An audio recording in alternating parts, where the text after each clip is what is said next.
Buenas tardes a todos. Es un gusto estar en esta mesa para el festejo de los 50 años del aniversario del DIE. Voy a presentar muy brevemente los invitados que intervendrán en esa reflexión sobre la internacionalización. La doctora María Muisutón es profesora investigadora en la UAM Azcapotzalco. El doctor Edgar Góngora es funcionario en la SEP. El doctor Juan Pablo Durán nos acompaña desde Sonora y desde todavía un poco más lejos, el doctor Luis Gerardo Muñoz está en Costa Rica. Entre todos queremos compartir con ustedes algunas de nuestras experiencias en relación a la internacionalización. El doctor Durán estará a cargo de la moderación. Le voy a dejar la palabra para que explique brevemente qué estamos pensando hacer y después empezaremos con nuestras intervenciones. Buenas tardes. Gracias, doctora.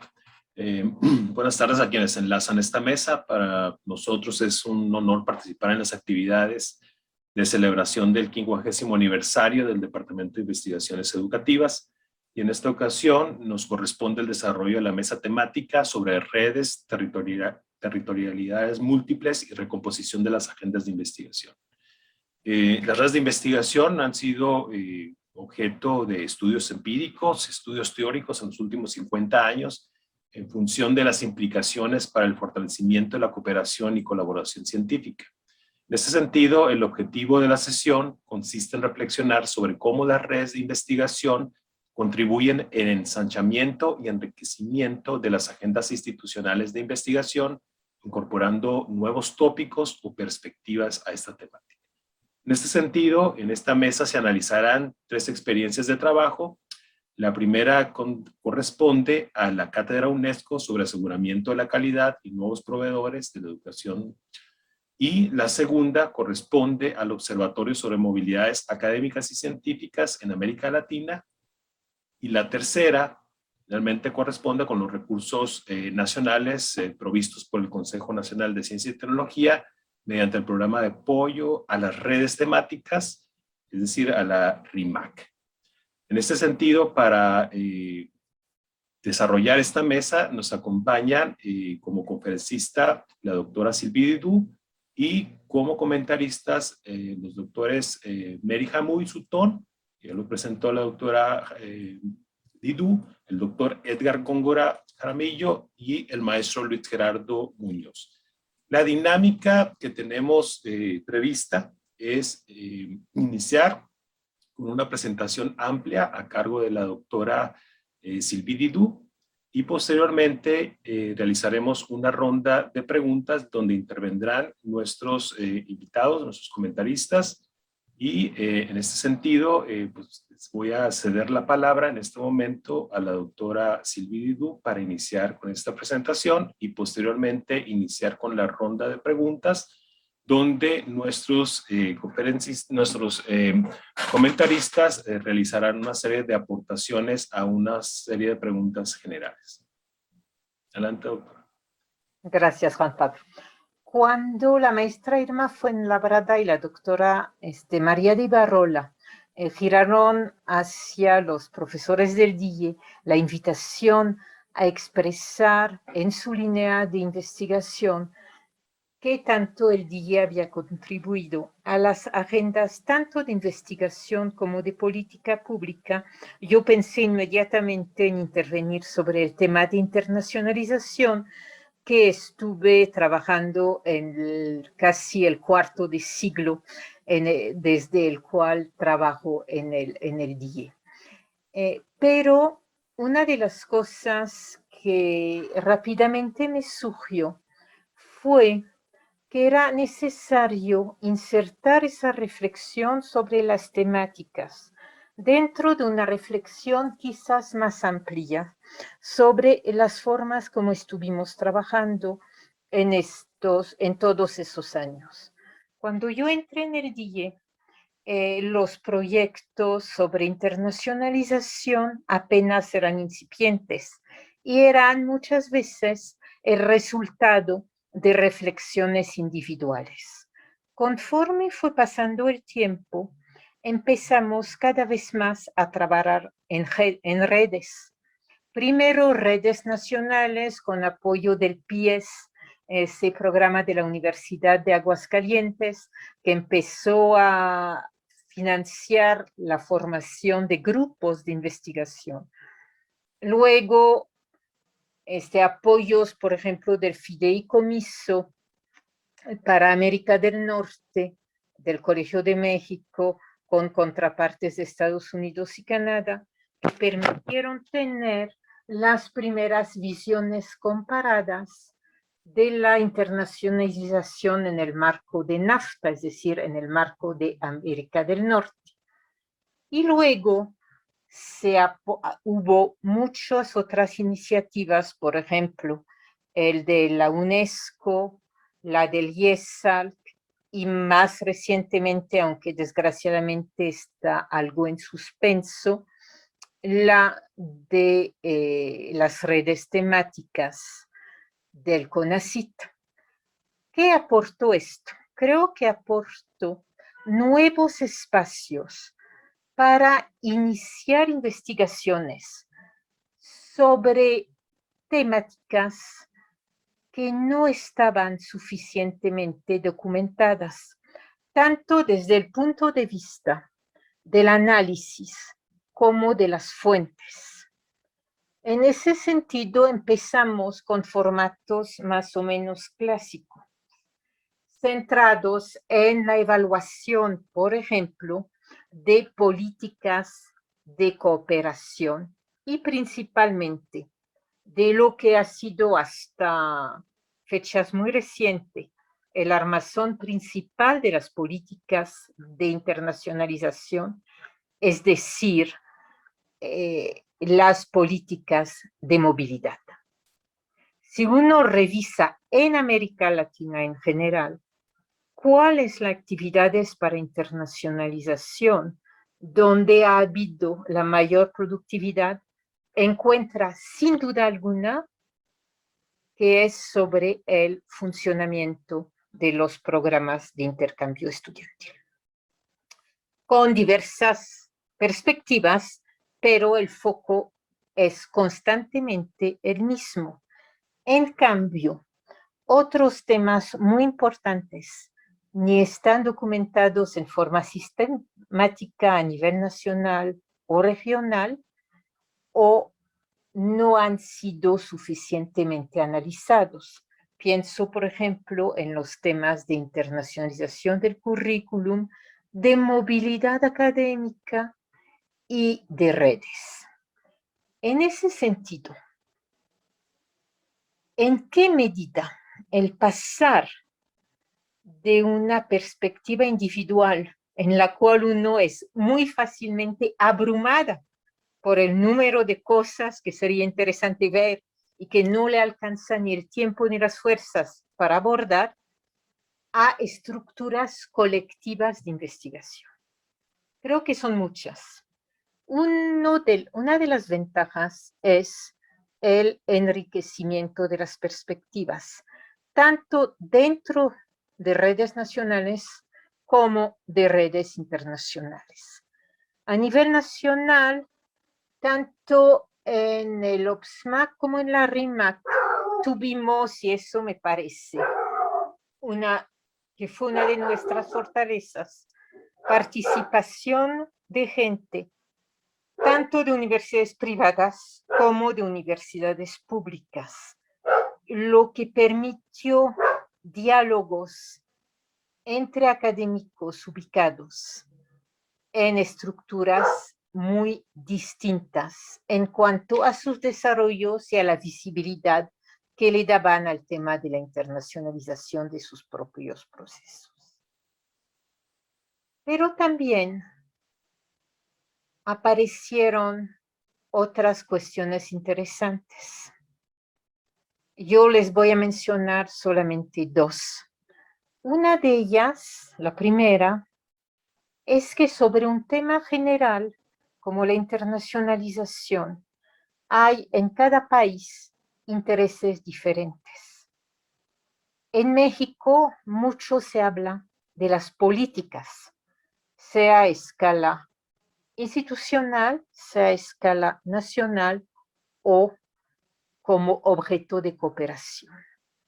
Pero no se discute tanto otros temas, por ejemplo, el tema de la regulación necesaria para la internacionalización, que es un tema importante, por ejemplo, en Argentina, el tema de los valores ideológicos aferentes a la internacionalización, algo que cobró fuerza, por ejemplo, en Brasil, con todo ese discurso sobre el neocolonialismo. Todos conocemos a Boaventura de Sousa Santos, o bien en cuestiones que tienen que ver con otros mecanismos de internacionalización, como los cogrados, que han sido políticas muy decididamente impulsadas en Colombia o en Costa Rica. En ese sentido, cruzar las formas como en cada país se pone la mirada en algún aspecto de la internacionalización es un proceso sumamente enriquecedor. Y yo diría enriquecedor en cuanto a la agenda de investigación, pero también en cuanto a nuestras capacidades de estar consultando, asesorando, apoyando, acompañando determinados tomadores de decisión. Y me parece que para ello, más voluntades, más miradas logramos conjuntar y más posibilidades de renovar constantemente nuestros focos, nuestras perspectivas y por ende de enriquecer nuestros análisis. Ahora bien, creo que las redes también son estructuras difíciles de manejar. Primero, porque muchas veces hay problemas burocráticos en su manejo y más cuando tienen financiamientos externos. Segundo, porque cuando son redes híbridas, para tomar una palabra que está en todos los labios actualmente, tenemos a veces problemas de diálogos internos. En el último de las experiencias de redes que tuvimos y en las cuales participan casi todos los invitados a esa sesión, intentamos conjuntar académicos con tomadores de decisión institucional. Y fue muy claro que nuestros intereses estaban paralelos, pero tenían muy pocos puntos de convergencia. Los operadores querían consejos sobre cómo mejorar su quehacer cotidiano. Nosotros nos interesaba comprender los obstáculos y las ventajas que tenían ciertos segmentos para operar proyectos que funcionaran de internacionalización y de movilidad. Es decir, no era evidente conjuntar representaciones ni intereses. Y eso tenía mucho que ver con el que la internacionalización en muchos casos y en toda América Latina sea un objeto de curiosidad intelectual, es decir, un objeto de reflexión, o bien una cuestión más bien de conducción institucional y de capacidades administrativas. Dicho esto, creo que esos 25 años y el cambio de una forma individual a una forma muy colectiva de trabajar la internacionalización ha sido muy enriquecedora. Al final espero que con el apoyo de mis comentaristas invitados podremos mapear un poco los nuevos temas de internacionalización que surgen después de esta infausta interrupción de casi 2 años que vivimos por la pandemia de COVID en lo presencial. Creo que la agenda que la internacionalización seguirá, pero que habrá muchos cambios y espero que podamos reflexionar, aunque sea de manera prospectiva, sobre esto al final de esa sesión.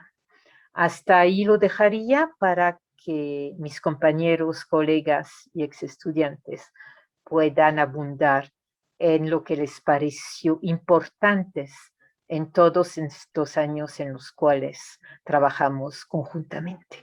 Gracias. Muchas gracias, doctora.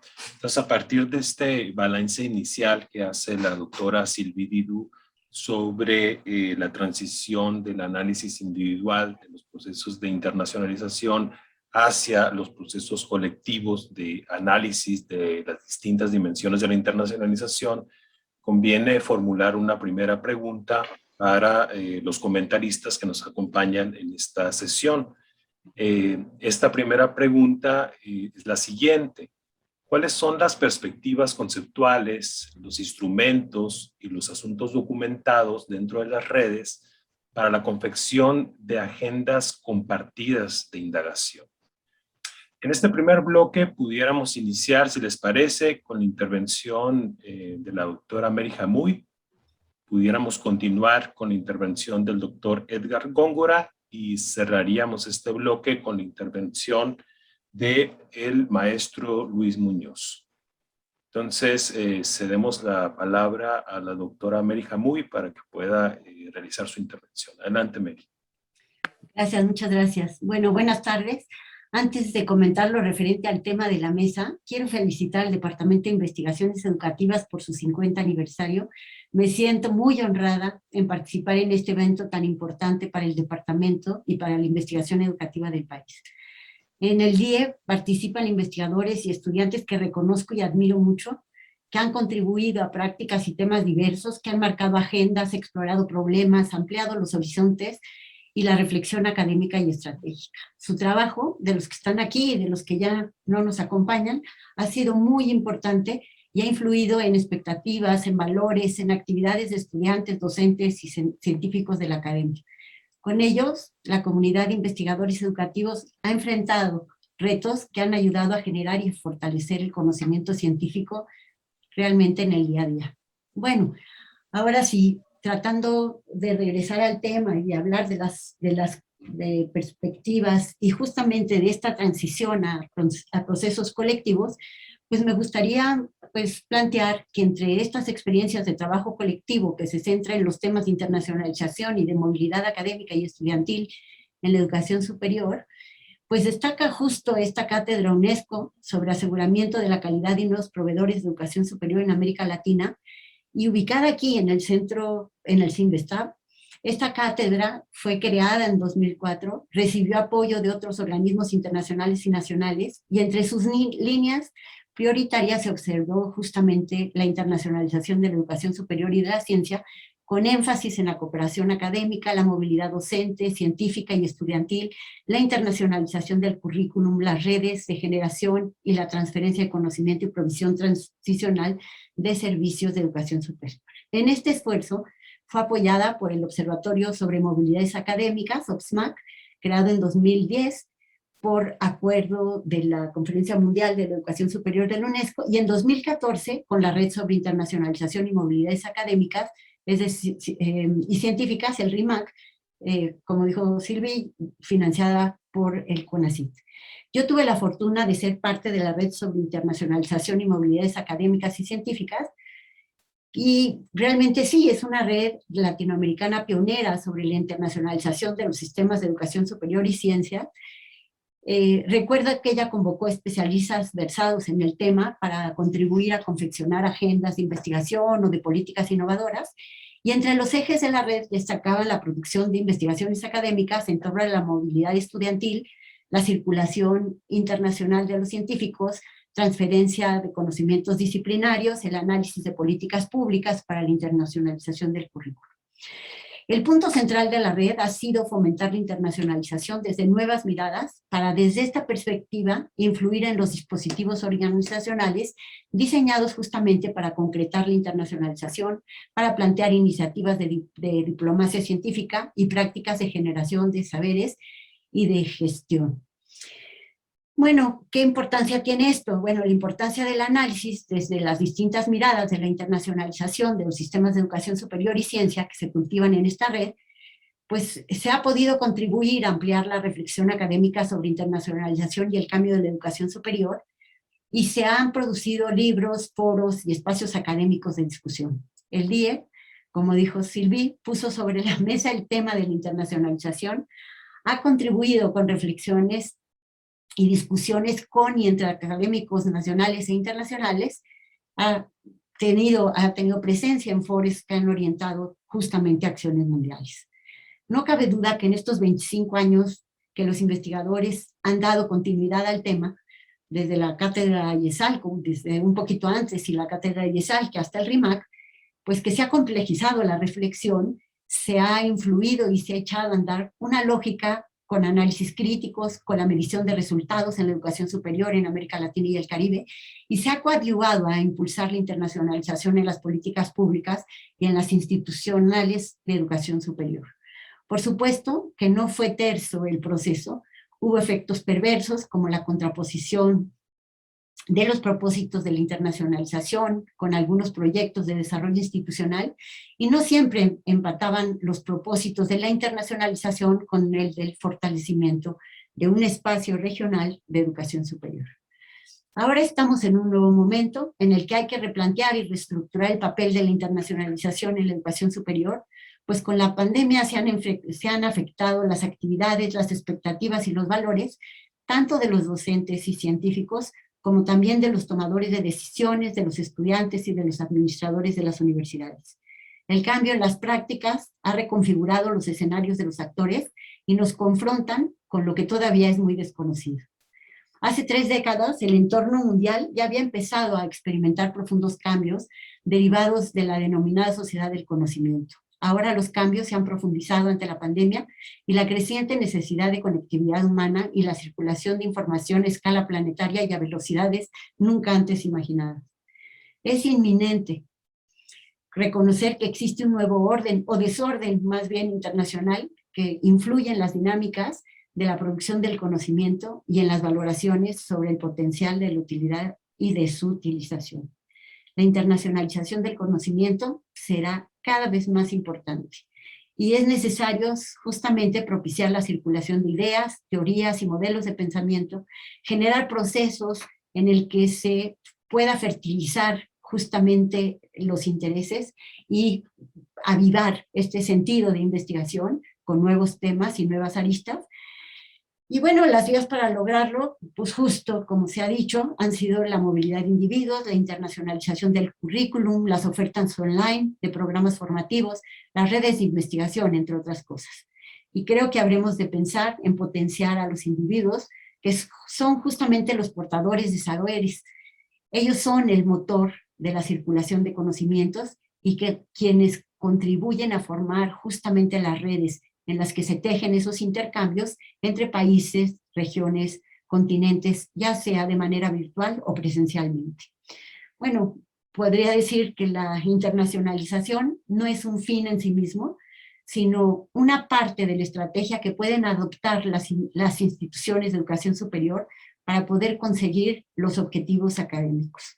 No es un modelo único, y quien lo busca pues desarrolla sus estrategias de acuerdo a su contexto regional y global, y por ello, bueno, pues cada región, país y universidad la desarrolla desde su propio enfoque. Creo que hasta aquí la dejaría en esta primera ronda. Muchas gracias, Mary, por la intervención. Para continuar en esta misma pregunta sobre las perspectivas conceptuales, los instrumentos y los asuntos documentados, continuaría la participación del doctor Edgar Bonca. Adelante, Edgar. Muchas gracias. También, en primer lugar, felicito al Departamento de Investigaciones Educativas del CINVESTAB por sus primeros 50 años de existencia. Es medio siglo intenso de trabajo en la investigación educativa y en la formación de posgrado, que hacen del DIE un referente nacional e internacional desde hace mucho tiempo. Agradezco la invitación de la doctora Sylvie Didú para realizar comentarios a su presentación sobre los múltiples aportes al tema de la internacionalización de la educación superior que ha encabezado desde este departamento. Quisiera, además de hacer varios comentarios que tengo por escrito, quisiera antes de eso, y quizá en otro momento de la sesión de hoy, tratar de dar una respuesta puntual a la pregunta que señalaba el doctor Juan Pablo, ¿no? Pero yo lo haría desde el punto de vista de las perspectivas teóricas que convocan o deberían estar convocando el tema, las agendas de investigación sobre internacionalización de la educación superior y de la investigación científica. Y yo señalaría que son 4 grandes aspectos, sin menoscabo de otros que también vamos a indicar en su momento, 4 grandes aspectos que deberían ser tomados en cuenta de manera muy seria para pensar la relevancia de las redes y otras formas asociativas de cooperación, de colaboración y también de competencia en el ámbito de la internacionalización de la educación superior y de la ciencia. El primero de esos aspectos es la geopolítica. Digamos, al pensar el tema de la geopolítica, que es uno de los grandes aportes que se han generado nucleados en el DIE, pero también de manera mucho más amplia con las redes de colaboración que ha señalado la doctora Sylvie Didú y que también ha indicado la doctora Jamuy en esta sesión.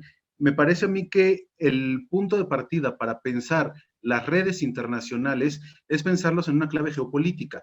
Si no las pensamos en clave geopolítica, pues estaremos perdidos para entender la pertinencia, la relevancia y sobre todo las aperturas estratégicas que se pueden facilitar con la internacionalización a través de la implementación de mecanismos de redes. Es decir, las redes, así como señalaba la doctora Jamuy, con toda razón, que la internacionalización no es un fin en sí mismo, y creo que es una de las grandes ese es uno de los grandes señalamientos que en los últimos años tenemos muy claros todos los que nos interesamos por los temas de la internacionalización de la educación superior y de la ciencia. Pero es importante que se siga señalando, porque en la práctica de instituciones, incluso muchas veces a nivel gubernamental, en diferentes países, parece que prevalece la idea de que la internacionalización es un fin en sí mismo, un poco como una suerte de indicador novedoso de calidad.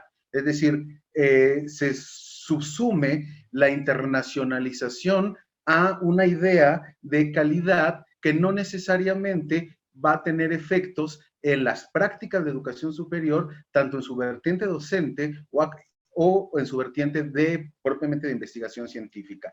A partir de esta idea de que el impulso teórico que debe orientar la investigación sobre redes y también algo que señalaba la doctora Didú, la gestión, toda la parte, digamos, práctica para que en las instituciones y en los ámbitos sectoriales de ciencia y tecnología de nuestros países puedan darse mecanismos idóneos de internacionalización, hay que pensar en términos geopolíticos y de ahí derivarlos a un tema que es el segundo, de regionalización. Esto creo que también es una de las claves fundamentales para pensar en una región como la de nosotros, América Latina y el Caribe, el problema de la internacionalización, el problema como algo que queremos usar estratégicamente. Entonces, teóricamente también es fundamental que pensemos las redes, los grupos, pero también los mecanismos,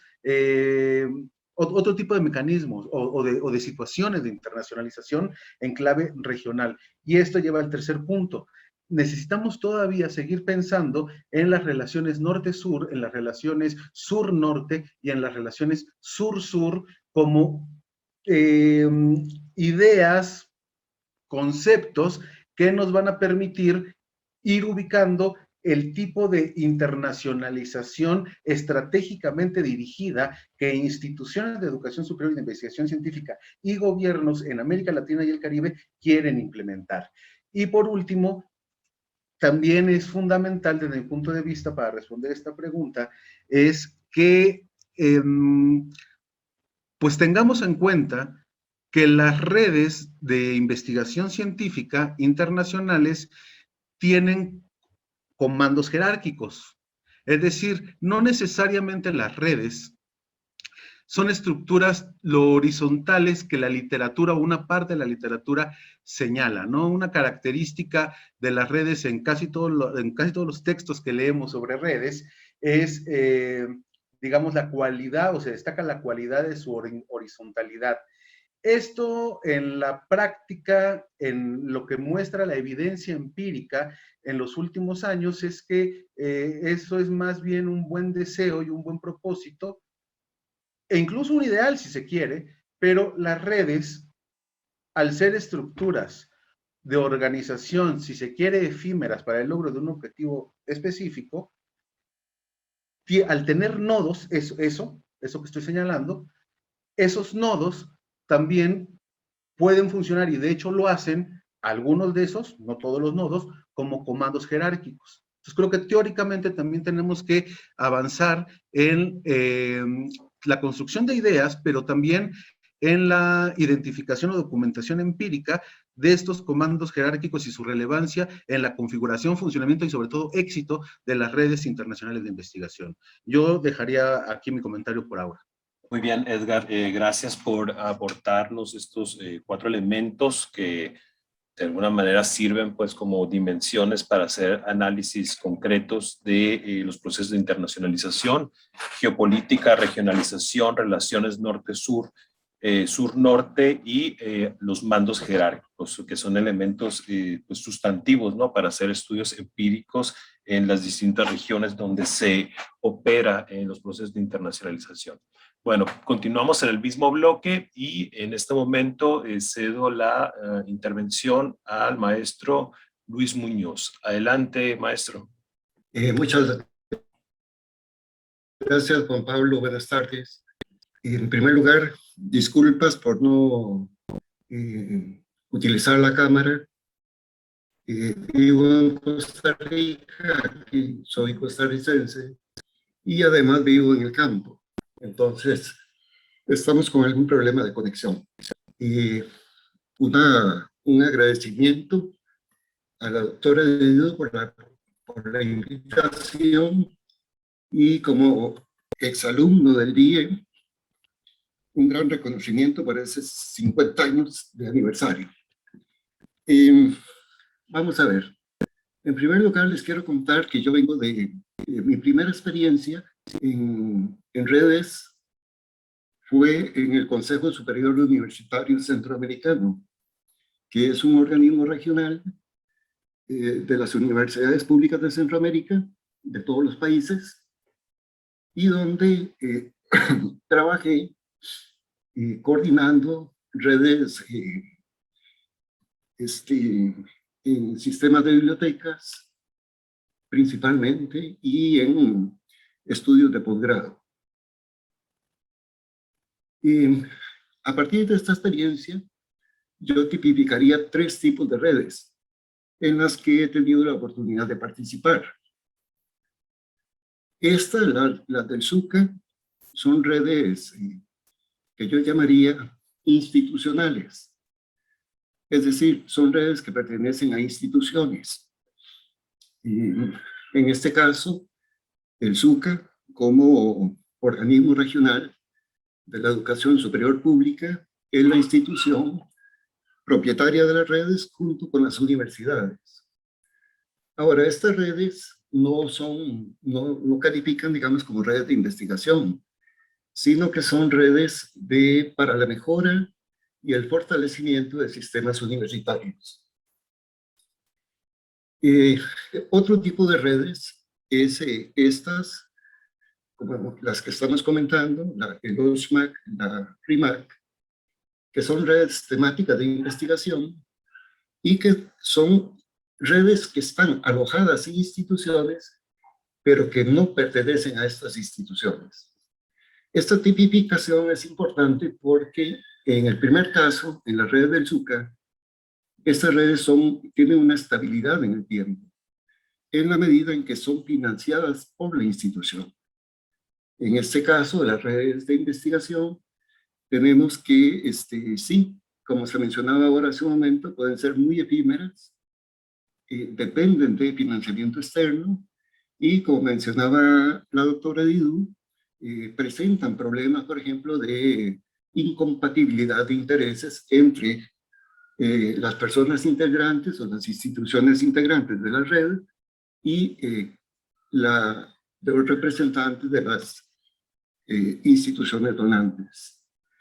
Un tercer tipo de redes que también he tenido muy brevemente la oportunidad de participar es en una red como la Red de Talento Costarricense en el extranjero, una red costarricense creada en el 2010 por la Academia Nacional de Ciencias. Esta red, igual que las redes del Zuca, es una red institucional financiada con recursos de la Academia Nacional de Ciencias, pero tiene una particularidad muy propia, distinta, y es que esta red a lo que se dedica es o más bien lo que ha hecho es abrir un espacio de intercomunicación, de intercambio entre las personas integrantes de la emigración altamente calificada del país. Entonces es una red que tiene una base de datos y cuenta con un boletín, una página web, un registro de datos de las personas que integran la diáspora, y básicamente esas son las actividades que desarrolla. Entonces les digo, tres tipos de redes con características distintas. Cuando hablamos de conceptualización, de conceptualizar, en este momento, habría que conceptualizar tanto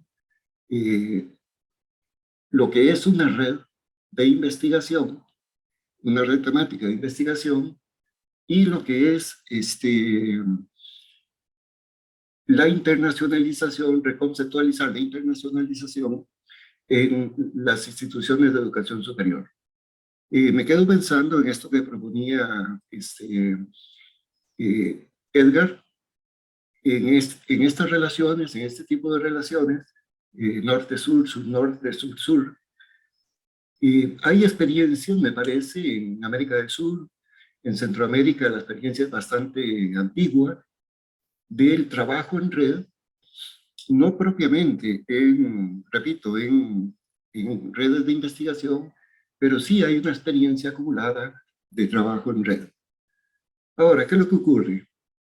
En este momento, me parece a mí, uno de los temas que habría que estar planteándose desde una red o desde las redes de las que estamos conversando, me parece que tiene que ver con precisamente algo que todas las instituciones de educación superior tendrían que estar haciendo en este momento, que es precisamente imaginando, indagando, imaginando cómo va a ser el funcionamiento de estas instituciones en tiempos de pospandemia. Ahí me parece, bueno, que como que lo repentino de la pandemia, la forma tan abrupta que hubo que modificar los quehaceres académicos, las modalidades del quehacer académico, me parece que hizo que mucha gente en estas instituciones quedara como en parálisis. Hubo que hacer ajustes muy rápidamente en docencia, en investigación, en administración, en gestión administrativa, en fin. Todo esto me parece que ha paralizado en alguna medida las dinámicas y ha paralizado en alguna medida también la intención de pensar en la educación superior y de pensar en todos estos elementos, como es, por ejemplo, la internacionalización. Yo coincido con Edgar en el sentido de que efectivamente, de repente la internacionalización pasó a convertirse como una acción estereotipada, al convertirse en un fin en sí mismo, perdió contenido, perdió vitalidad. Me parece que sí, ese es otro aspecto que hay que retomar. He visto diversas personas que se dedican a la investigación en esto, que han tocado ese tema, pero me parece que sí, urge, es uno de los elementos que habría que tomar en cuenta para esta reconceptualización, tanto de la educación superior como de la internacionalización, y también algo que, bueno, Silvi mencionaba, y también me parece que Mary lo hacía, es, pues sí, la recomposición de las agendas de investigación en estos temas. Aquí lo dejaría yo. Muchas gracias, maestro Luis Muñoz, por la intervención. Pues es interesante este planteamiento acerca de los distintos tipos de redes, las redes institucionales, las redes temáticas y las redes sobre el talento en el extranjero.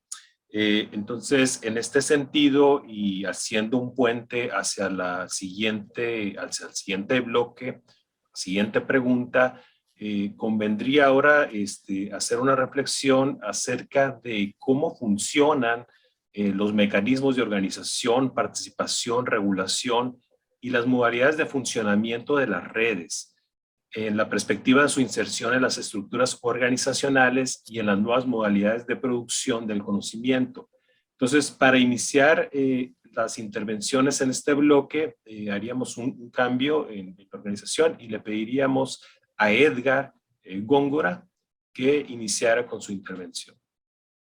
Esta pregunta creo que tiene mucho que ver con una de las partes que desarrolló la doctora Silvi en su presentación, que tiene que ver con la necesaria articulación entre las instancias de toma de decisiones, de planeación, pero también de gestión, con las propiamente académicas y de investigación científica.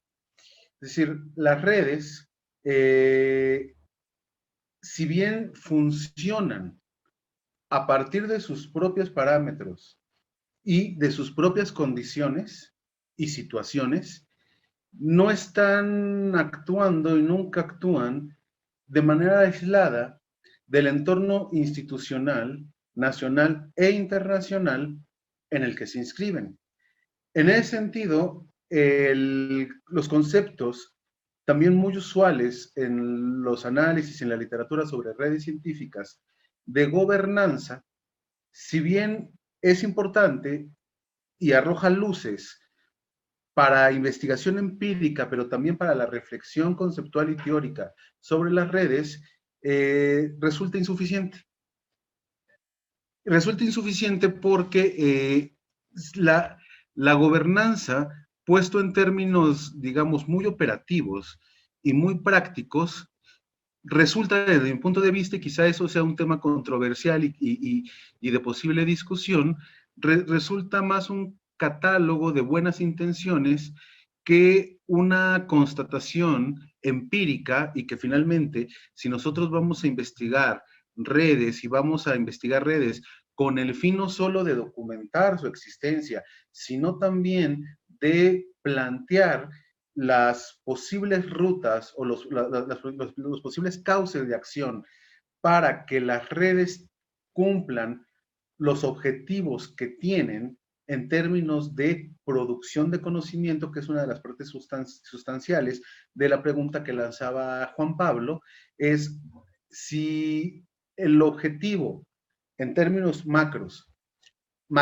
es la producción de conocimiento, tenemos que preguntarnos qué tipo de conocimiento y para qué ese conocimiento.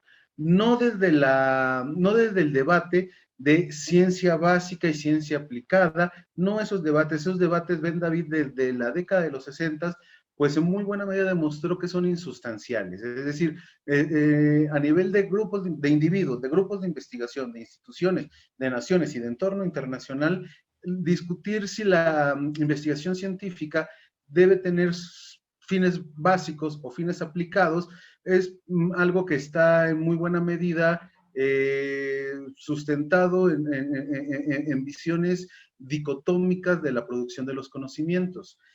En ese sentido, los mecanismos de las redes han de estar articulados a una serie a un conjunto de situaciones y de circunstancias en las que se inscribe su práctica. Esto que parece una verdad de perogrullo, conviene tenerlo siempre presente a la hora de pensar y construir agendas de investigación sobre esta temática. Desde aspectos tan concretos pero tan complejos como es el financiamiento a la producción de conocimientos pensados en este momento a través de internacionalización vía redes, vemos que no es un asunto que se resuelva fácilmente. La forma en que se van a producir los conocimientos en países como México y América Latina y el Caribe tienen que ver con lo que señalaba en la primera participación, con esta visión concatenada de las 4 dimensiones para pensar justo entonces en los mecanismos que van a permitir o que permitirían avanzar en la construcción de agendas que, insisto, no sean solamente de documentar lo existente, sino también de plantear la hoja de ruta o los posibles cauces de acción para que las redes cumplan su cometido. En ese sentido, para terminar es mi participación en este bloque, digo, gobernanza como aspecto constitutivo de los mecanismos, no solo de análisis, sino de realidad de las redes, sí, revisada, adaptada, matizada y sobre todo conectada a un conjunto de circunstancias y situaciones que van a hacer que las redes funcionen o no funcionen. Primer punto. Y segundo punto, no me voy a adelantar porque creo que en la última parte la vamos a dedicar a temas de la pandemia. La pandemia nos ha mostrado justo cómo la ciencia no se hace, y eso es otra verdad de perogrullo que conviene todo el tiempo tener presente, la ciencia no se hace aislada del entorno y del contexto histórico en el que se ubica. No solo son los estudios de Merton los que han demostrado eso. La historia y los historiadores e historiadoras de la ciencia, pues lo demuestran claramente. Es una fantasía, bueno, no le pongo más calificativos, es una fantasía esta noción de que la ciencia y la actividad de los científicos está desconectada de todo y está y no hay intereses y no, eso es mentira. Y eso no solo es mentira, es un dique para poder pensar agendas de investigación en internacionalización. Lo dejaría acá por ahora. Gracias. Muchas gracias, Edgar, por la intervención. Sobre todo, yo me quedo con este último aspecto donde tú haces alusión pues, al contexto, al entorno y cómo estos distintos elementos que configuran tanto el contexto como el entorno van a condicionar la configuración de redes, ¿no? Hace poco leía un artículo en Nature sobre la emergencia de las redes y cómo en la década de los 80 todavía muchos países no establecían, o los académicos de distintos países no establecían relaciones de cooperación y cómo es a partir de la década de los 90 que empieza una gran emergencia a nivel internacional por establecer redes en distintos circuitos. Entonces, para continuar con este bloque, yo le pediría a la doctora Mary Jamui que nos presente su intervención acerca de estos factores que permiten la organización, la participación y la regulación de redes en pues los diversos escenarios y contextos organizacionales. Adelante, doctora Jamui. Sí, bueno, se me hace muy interesante lo que nos acaba de contar un poco Edgar, y creo que pues difiere un poquito de esta cuestión de que hay que estar como muy situado en los intereses o en ciertas maneras de poder enfocar la conformación de estas redes. Yo creo que y también, bueno, lo dicen otros autores como DeWitt, por ejemplo, que la producción de conocimiento requiere justamente de autonomía y de libertad académica. Esto creo que sí es súper importante porque justo es la base para poder hacer investigación y desarrollar justo una buena educación, lo cual va a redundar en tener una buena calidad en las universidades, en lo que se enseña en las universidades. Yo creo que a partir de la autonomía y de la libertad académica sí se puede tener una perspectiva crítica en la que el conocimiento justo sea el centro de la investigación. Y creo que eso es muy importante porque esto va a alimentar no a intereses específicos de un cierto tipo de gobierno o de acción o de forma de vida influida por otros intereses, sino que al poner en el centro a la investigación o al conocimiento, pues justamente se pueden conformar esas redes con ese punto o con ese centro, y además se puede lograr que se formule, que se procure, que se cultive justo con los valores y los sentidos académicos del propio conocimiento, lo que va planteando el conocimiento. Estoy de acuerdo, claro, no nos podemos salir de la historia, como dijo hace ratito Edgar, no nos podemos salir de las circunstancias, todos queremos que la investigación que generemos, o la generación, más bien la investigación o el producto que generemos, pues pueda utilizarse y usarse. Creo que eso es muy, muy importante. Y también queremos que nuestros estudiantes estén altamente capacitados y que puedan manejar diferentes tipos de saberes. Pero creo que los insumos deben de ser los insumos de punta de la investigación para poder incidir justamente en investigadores que tengan calidad internacional y nacional, que sean muy críticos, que sean reflexivos, que sean persistentes en iniciativas para el desarrollo del país, pero también para la generación del propio conocimiento y para que puedan jugar en ese contexto de práctica científica, no solo nacional, sino también internacional. Es decir, que haya una tendencia de ese doble movimiento entre la ciencia nacionalizada y la posibilidad también de la ciencia desnacionalizada, es decir, dentro del país, pero también fuera, y que se pueda discutir de tal suerte que, bueno, pues finalmente, pues, sea crítica, sea reflexiva. Creo que esas son como cuestiones que son muy, muy importantes para poderlas plantear. En la parte esta que decían sobre, bueno, cómo es que, preguntaba un poquito anteriormente Juan Pablo, que cuáles eran como esos mecanismos, y entonces me quedé pensando en los mecanismos que de alguna manera han sido, pues, los que han permitido esta internacionalización del currículo en las universidades. Y creo que, bueno, pues sí, no podemos dejar de lado la tecnología y nos tenemos que relacionar, hoy lo estamos viendo, y tratar de encontrar justamente esa cercanía que no tenemos físicamente, pero que bueno, pues nos acerca a través de ella. Y es un poco como a través de MOOCs o a través no sé, de las conferencias virtuales y demás, que se ha podido aprender de alguna forma. Y bueno, pues lo señalan muy bien Silvi, Germán, Inés y Rosalba, cuando en el informe de 2018 acerca de la cátedra UNESCO, señalan que todavía la oferta latinoamericana es de baja calidad, ¿no?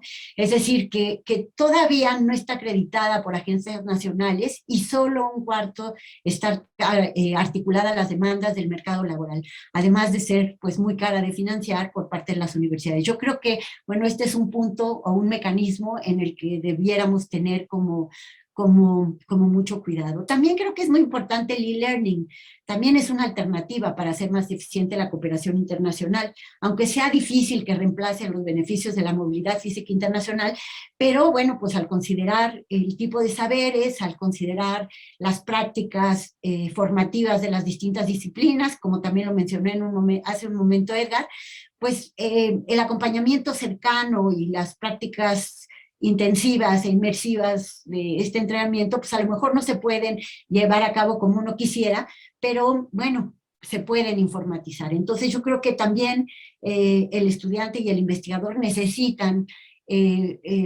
pues tener ser mucho más amigables con ese tipo de procesos o de procedimientos que, bueno, pues sí dejan de lado un poco la interacción, la comunicación y las clases en persona, pero que pueden ayudar de alguna manera para poder formarse y para poder seguir haciendo seminarios de investigación en las redes, ¿no? Pues yo creo que no está de más reiterar que la tecnología de veras es una alternativa de la internacionalización en la modalidad formativa, que tiene inconvenientes, que no se realiza fuera de casa, que eso es como una gran ventaja porque nos permite interrelacionarnos y estar presencialmente, pero bueno, pues tenemos el poder al menos de comunicarnos y tener justo la posibilidad de tener de desarrollar hasta cierto punto competencias interculturales o apertura de alguna manera que nos orienten a la generación del conocimiento.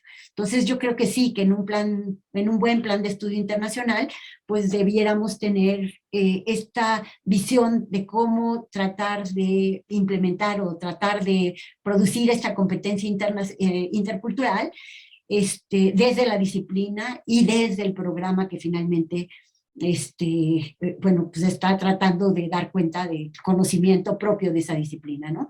Entonces, bueno, pues yo creo que por ahí la dejaría. Gracias, Mary. Bueno, para cerrar este segundo bloque de preguntas, cedería entonces la palabra para la intervención del maestro Luis Muñoz. Adelante, maestro. Gracias, Juan Pablo. Bueno, a mí me parece que el punto de partida, desde luego, es el contexto. Pensando esos mecanismos como pues parte de lo que viene a ser la gestión propiamente dicha de las redes. Hay que definir o hay que recuperar varias cosas. Me parece que lo primero sería el contexto nos da un espacio institucional en el que están definidas determinadas políticas de desarrollo institucional, están establecidas ciertas prácticas culturales, la cultura institucional, están establecidas determinadas normas y también de facto están establecidos o se desarrollan intereses múltiples, a veces algunos intereses que marcan la pauta de lo que debe hacerse y cómo debe hacerse, pero si uno recupera el concepto de universidad o institución de educación superior, pues lo que tenemos por un lado es una definición ideal, un ideal de institución, y por otro lado lo que tenemos son prácticas concretas, el contexto concreto. Digo esto porque sí, efectivamente las redes no funcionan adecuadamente en la medida en que no cuenten con un respaldo institucional adecuado.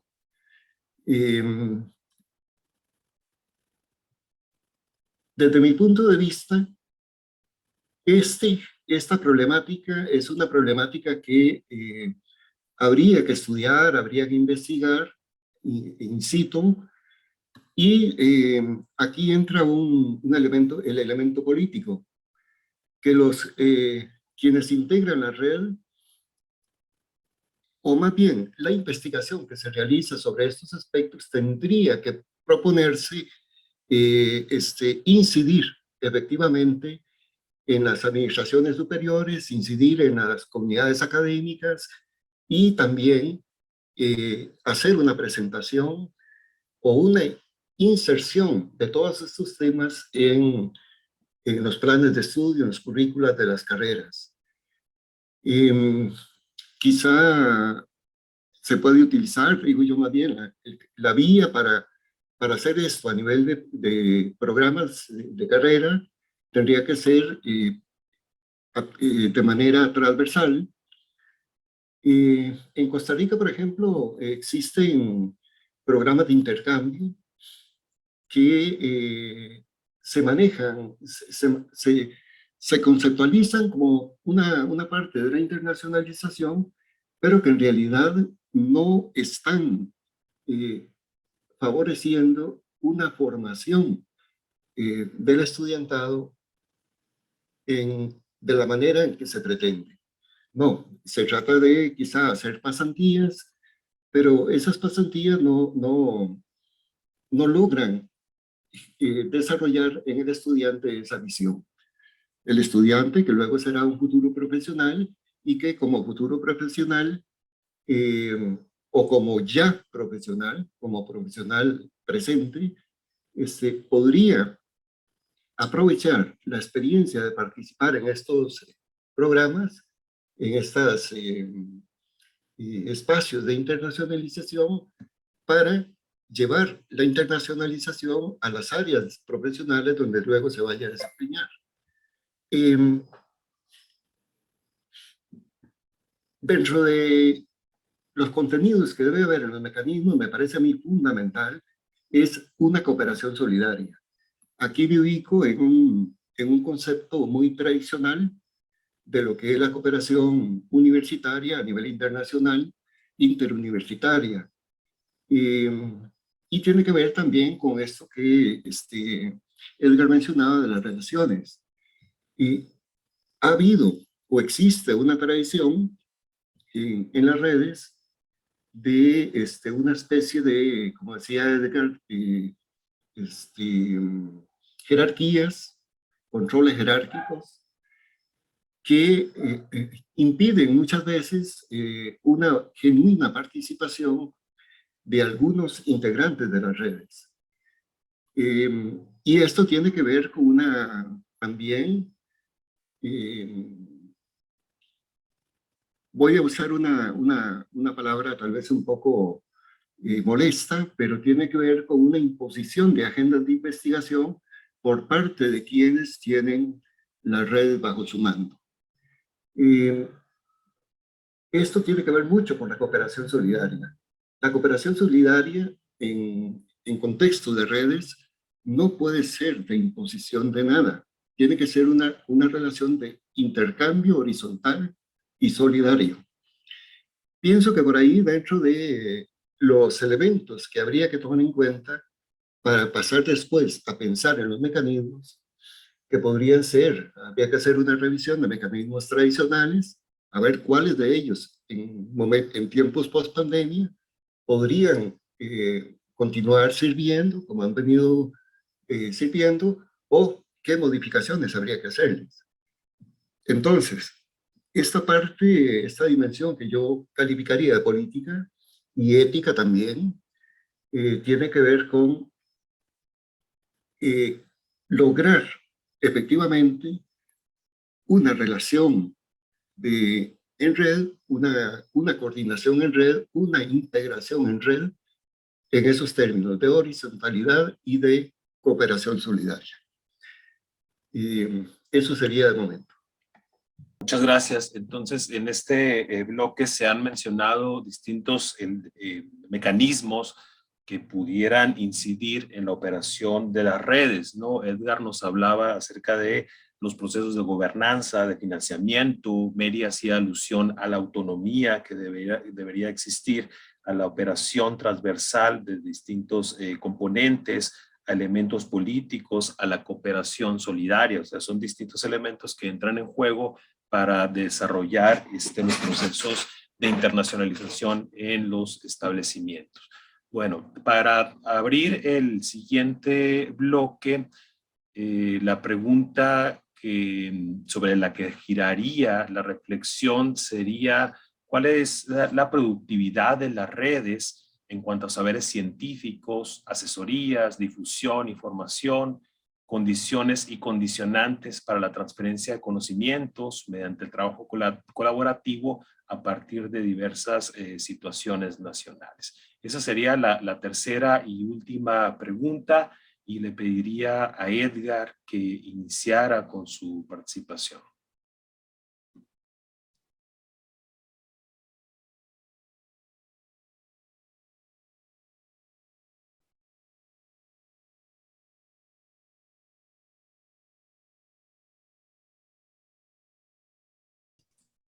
No te Edgar. escuchamos, Edgar.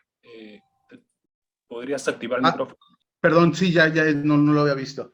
Decía que esta pregunta es quizá la más importante de las que tengamos, no porque las otras no sean muy importantes, sino porque esta pregunta es la que desde mi punto de vista engloba el interés de las redes. ¿Por qué concitan el interés? Entonces, antes de la respuesta a eso, quisiera hacer dos muy breves comentarios. Yo estoy de acuerdo con el planteamiento de la libertad como condición fundamental para la investigación científica, para la internacionalización y para la producción de conocimientos. Cuando hablaba de intereses, me refería no que la ciencia deba estar dirigida por los intereses, sino que como investigadores de la ciencia, y en este caso de la internacionalización y sus procesos, y lo que existe en términos de redes, debemos pensar en los intereses producto de las circunstancias políticas e históricas de una época y de una situación específica como elemento que juega en la configuración, operación, práctica y resultado de las redes. Es decir, no desde un punto de vista que la ciencia deba estar dirigida por intereses como un deber ser, sino que en la ciencia, en la producción de conocimientos, existen intereses y que ese es un hecho fáctico que debemos considerar como elemento de análisis. Y en segundo punto, también estoy de acuerdo con el señalamiento de Luis respecto a que las redes deben ser instancias, estructuras organizativas o formas asociativas, para decirlo más exactamente, de cooperación solidaria. Estoy totalmente de acuerdo en eso. El problema que yo veo es, y por eso utilizo y planteo el tema de los comandos jerárquicos, que en la forma en que se configuran las redes, no necesariamente existe eso. Y él lo señalaba perfectamente cuando dice, bueno, ¿qué problemas encontramos cuando hablamos de los comandos jerárquicos? Bueno, problemas como los que indicaba de la ubicación de los temas de investigación en las agendas que van a concitar las redes, entre otros. Justo ese es el punto de relevancia desde mi perspectiva cuando hacíamos comentarios a la pregunta de los fundamentos teóricos que hay que considerar, y no solo teóricos, sino, digamos, también conceptuales, para entender las redes, su funcionamiento y el tema de la internacionalización, porque justo partir del análisis empírico de cómo funcionan las redes, identificando los comandos jerárquicos, nos permite o nos permitiría pasar de la explicación del fenómeno, que es fundamental, también a la indicación de qué aspectos pueden generar situaciones no solo no previstas, sino incluso indeseables en el funcionamiento de las redes. Dicho eso, y de manera muy rápida, hago algún comentario sobre la productividad de las redes. Desde muchos puntos de vista, está demostrado que las formas asociativas para la producción de conocimiento no solo son importantes, sino que desde hace décadas, e incluso si lo planteamos desde una visión de historia o histórica, la colaboración a través de redes que puedan tener diferentes formas históricamente son una parte consustancial de la producción de conocimientos. Es decir, la producción de conocimientos científicos, para poner la acotación del tipo de conocimiento del que estamos hablando, difícilmente existiría sin las formas asociativas de producción de conocimientos. En nuestra época, y cuando digo nuestra época hablo de, no sé, de los 70 para acá, con la serie de cambios que han ocurrido en el mundo, sin duda, la producción de conocimientos que se expresa tanto en conocimientos de orden básico o de tipo básico como de tipo aplicado, de desarrollo o de innovación, encuentran una de sus formas fundamentales para su realización a través de las redes. En ese sentido, yo contestaría esta pregunta diciendo que la producción de las redes es la producción de conocimientos, pero no como un deseo, sino eso es lo que ocurre con las redes. Se producen conocimientos y esos conocimientos tienen diferentes efectos de corto, mediano, largo plazo en las sociedades. Este punto de vista creo que muestra la relevancia de seguir pensando en las formas asociativas, en este caso internacionales, que es el tema del que estamos hablando, para la producción de conocimientos, porque esa es la forma, digamos, idónea en la que estos se producen, sin menoscabo y sin que eso signifique que la producción de conocimientos sea solo internacional. No, toda la producción de conocimientos que se genera en la práctica cotidiana de las universidades, los institutos de investigación, los institutos tecnológicos, etcétera, las escuelas en los países de América Latina y del Caribe, para ubicarnos regionalmente, son conocimientos que no necesariamente están conectados en redes o son una producción internacional, pero que también se nutren de simplemente cuando se hacen revisiones de literatura, etcétera, se nutren de esas producciones a través de formas asociativas. En ese sentido, ¿qué producen las redes? El conocimiento. Y el conocimiento, insisto, y esto lo quiero dejar muy claro, no es el único mecanismo, pero sí en nuestra época siempre ha sido, pero en nuestra época son fundamentales para poder hacer ciencia, para poder hacer tecnología, desarrollo e innovación. Ese sería mi comentario por ahora. Muchas gracias, Edgar. Pudiéramos entonces ahora continuar con la intervención de Mary Hamuy para dar seguimiento a esta última interrogante sobre las aportaciones que tienen las redes de investigación. Ay, bueno, sí, bueno, antes de contestar tu pregunta, Juan Pablo, bueno, quiero decirte, Edgar, que qué bueno que estamos de acuerdo, pero creo que es un dilema bien importante que hay que atender, porque como dijiste, ¿te acuerdas que mencionaste a Merton? Y bueno, también lo dijo Sylvie cuando habló de los diferentes objetivos que persiguen los tomadores de decisiones y los que buscan los académicos, pues creo que sí es un punto muy importante que tendríamos que discutir más adelante, porque bueno, pues tampoco se trata de producir conocimiento por producirlo. Siempre estamos buscando que tenga una cierta utilidad, siempre estamos buscando que tenga un cierto efecto, queremos que se desarrolle el país, que se desarrolle el mundo, el conocimiento en general y demás. Entonces creo que, bueno, pues qué bueno que estamos de acuerdo y que, bueno, pues se quede como un punto que vale la pena después tratar de ver, ¿no? Yo creo que la productividad, sí, justo ese es el centro de la producción del conocimiento, ¿no? De las redes, de la investigación, de la formación de los posgraduados. Y yo creo que todos estos ámbitos se relacionan entre sí porque buscan eso, generar el conocimiento. Y para ello, bueno, pues sí, se requiere de intercomunicación, se requiere de avances de otros, se requiere de la reflexión, se requiere de tener esta posibilidad de poder nutrirnos entre todos para poder, pues, montarnos, como decía Merton, en los hombros de los otros para poder ver más allá y con ello poder reflexionar y ser más críticos para poder justo estar cuestionando y cuestionando y cuestionando, que ese es el punto central del conocimiento. También creo, como dijo hace un ratito Luis, que sí es muy importante la cooperación y que para ello pues se requiere que se coopere con cierta autonomía y además tener los recursos, porque desafortunadamente, bueno, pues de repente vemos que no tenemos los recursos o el financiamiento necesario.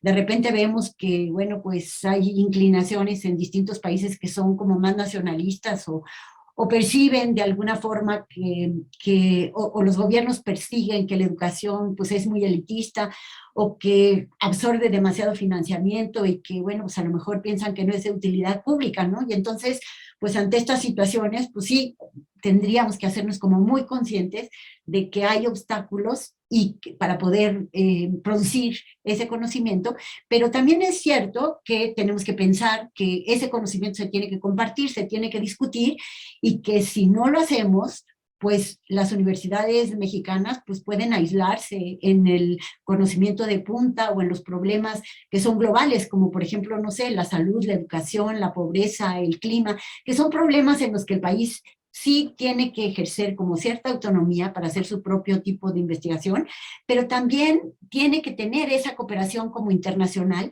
y hacerse justo de los recursos necesarios para que con eso pues, pueda desarrollar la investigación de esa manera, en redes, platicando con otros, siendo críticos, comparándose con otros países y demás.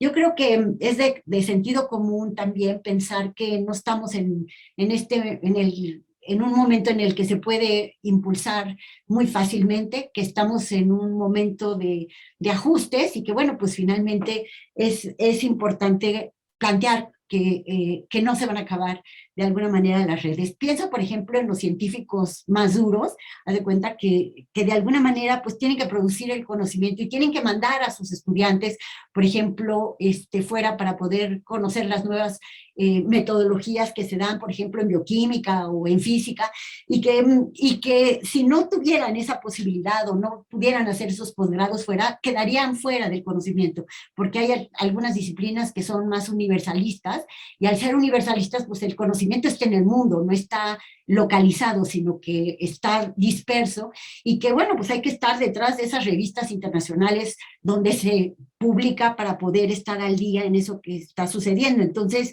creo que sí vamos a tener que ver cómo le vamos a hacer y qué formas asociativas vamos a encontrar, porque bueno, hay cierto tipo de conocimientos en los cuales, bueno, pues no se puede uno concentrar solamente en lo local. Y creo que esto es de la mayor importancia. Es más, cuando pensamos en las ciencias blandas, pues de repente decimos, bueno, pues a lo mejor nos podemos concentrar en estudiar algunos espacios específicos o regiones específicas y se acabó, pero yo creo que tampoco es ese el camino, porque ya hemos visto y ya hemos constatado que incluso en las ciencias blandas es necesario el conocimiento de otros espacios, es necesario comparar, es necesario discutir con otras visiones y otros horizontes que nos dan la posibilidad de tener mejores soluciones y mejores formas de generar nuestro propio conocimiento.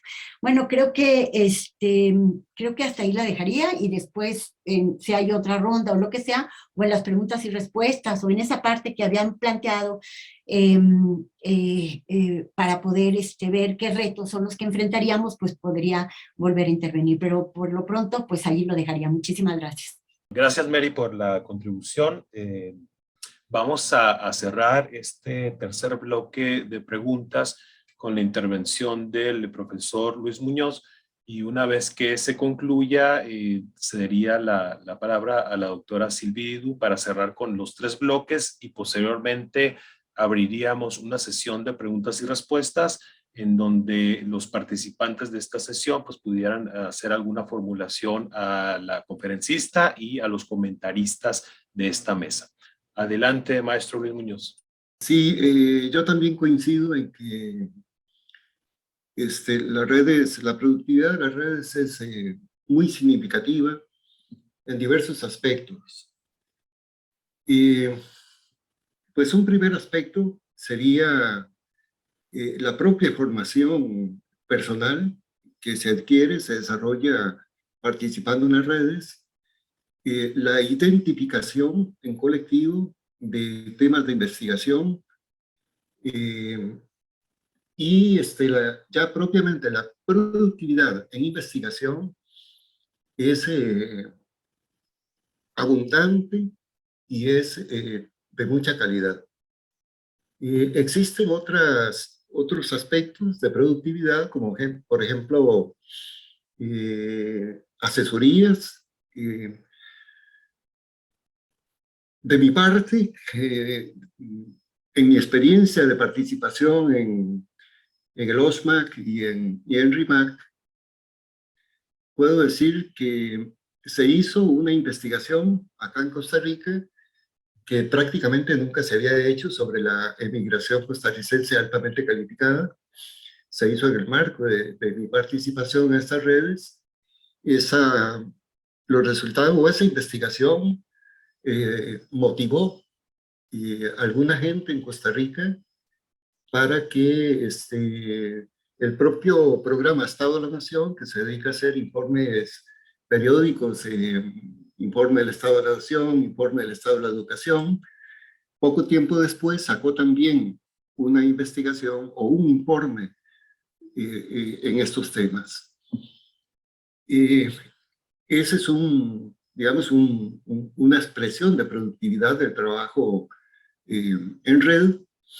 Y también en la Universidad de Costa Rica, en el Instituto de Investigación en Educación, que es la unidad académica en la que yo laboro, hicimos un taller muy participativo con representantes de las universidades públicas, del Ministerio de Educación, del Ministerio de Ciencia y Tecnología, del Consejo Nacional para Investigaciones Científicas y Tecnológicas, de la Academia Nacional de Ciencias, y fue un espacio que motivó también mucho, hubo una gran motivación.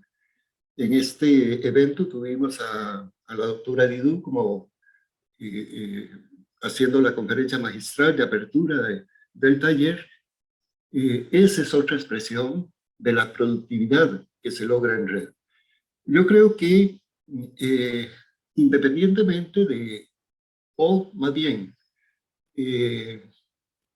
incluso en el contexto de todos estos problemas que hemos estado identificando anteriormente, incluso en el contexto de esos, teniendo en cuenta los pros y en contras, algunas adversidades que a veces desincentivan, desilusionan, desmotivan, aún así, el trabajo en red es muy, muy productivo. A mí me parece que sí, hay que corregir cosas o hay que reflexionar sobre las cosas que no funcionan bien, y esa es una reflexión que tiene que ver no únicamente con el funcionamiento interno de las redes, sino con las relaciones, con la gestión de las relaciones que tiene que mantener la red con el entorno institucional y también con actores de la sociedad. Una cosa que a mí me parece fundamental dentro de esto, que tiene que ver más bien con gestión de las redes, es que las redes tradicionalmente han operado muy ensimismadas, muy ajenas al contexto social. Me parece que ahí hay que desarrollar mecanismos dentro de lo que se tocaba anteriormente. Dentro de los mecanismos, me parece a mí que habría que pensar seriamente en establecer de qué manera se puede establecer relaciones de comunicación, de diseminación de resultados de investigación hacia actores de la sociedad. No los informes que presentamos a las instituciones donantes de recursos financieros, sino hacia otros actores de la sociedad. Eso nunca ha estado presente, me parece a mí, por lo menos dentro de mi experiencia, no ha estado presente nunca en el funcionamiento de las redes. Bueno, eso sería lo que creo que tendría que decir. Muy bien, muchas gracias, doctor Luis Muñoz. Bueno, para cerrar, entonces, este bloque que estuvo conformado por 3 preguntas, donde cada uno de los comentaristas realizó sus intervenciones, pasaríamos ahora a un cierre general a partir de la intervención de la doctora Silvia.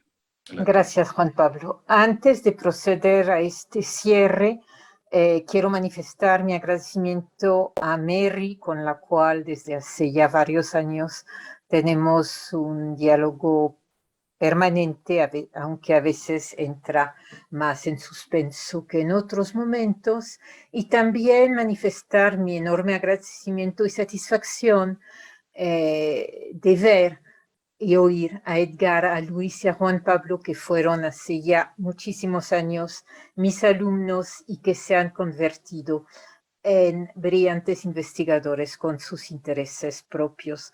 Creo que es una satisfacción personal e institucional oírlos en ese momento. Dicho esto, creo que la internacionalización tiene que seguir siendo un objeto de reflexión colectiva.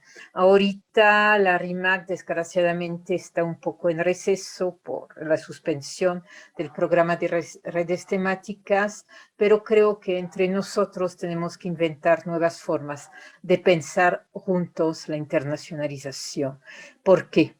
Porque esa pandemia ha provocado un trastoque absoluto de los tiempos y de los espacios de la educación superior. Y dentro de este trastocamiento ha afectado la internacionalización también.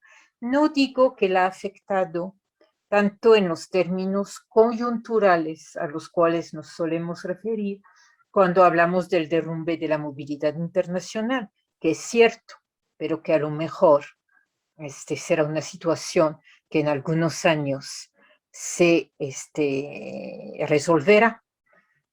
Sobre todo lo que ha hecho es que ante la obligación de cambiar y de ajustar o adaptar de manera a veces muy improvisada las vidas institucionales a una coyuntura de crisis, ha provocado también la remoción de algunos tabús. Y los tabús en materia de internacionalización fueron muchos. Por ejemplo, todo lo que tocaba a la movilidad, a la cual siempre se le asignaba un valor eminentemente positivo, cuando siguió siendo toda la vida una movilidad de élites. Tenemos 0,6% de nuestra matrícula que tiene acceso a la movilidad, cuando mucho, a veces ni siquiera. No podemos realmente hablar de democratización del proceso. Entonces, eso es un tabú que ya se está empezando a remover y a discutir. Y hay muchos otros. La pandemia también permitió traer a colación otros asuntos de internacionalización que requerimos discutir. Entre ellos, creo que internacionalización e interculturalidad, internacionalización e inclusión de poblaciones vulnerables, internacionalización y segmentación del sistema de educación superior, son algunos temas que tenemos que ir trabajando o retrabajando porque era infinitamente difícil abordarlos. Hablábamos en un desierto cuando decíamos el proyecto de internacionalización está parcialmente agobiado.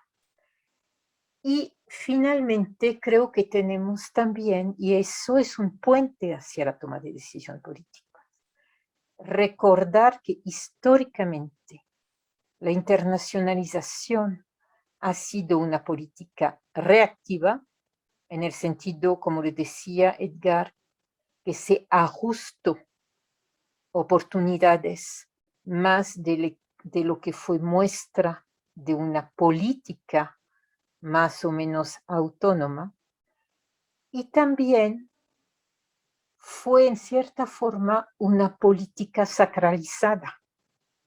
Ahora estamos en un momento en que todo el mundo nos habla de virtualización de la educación superior y de virtualización de la internacionalización. ¿Qué quiere decir eso? ¿Es un mero recurso retórico? ¿Es una realidad? ¿Cómo la viven quienes están en esquema de internacionalización virtual en COIL cuando soñaban con irse a otro país? Es decir, hay que tener cuidado porque el cambio no siempre implica mejoramiento. Entonces, creo que los retos que tenemos quienes nos interesamos en los pasados años son muchos. Son continuar con nuestros análisis de tendencias de fondo, pero también es llamar la atención sobre innovaciones y sobre problemas. Es en cierta forma ejercer de manera permanente y aprovechando una coyuntura de crisis nuestro derecho a la crítica. Y creo que lo hacemos mucho mejor cuando podemos dialogar entre varios que cuando lo hace uno frente a la pantalla de su computadora.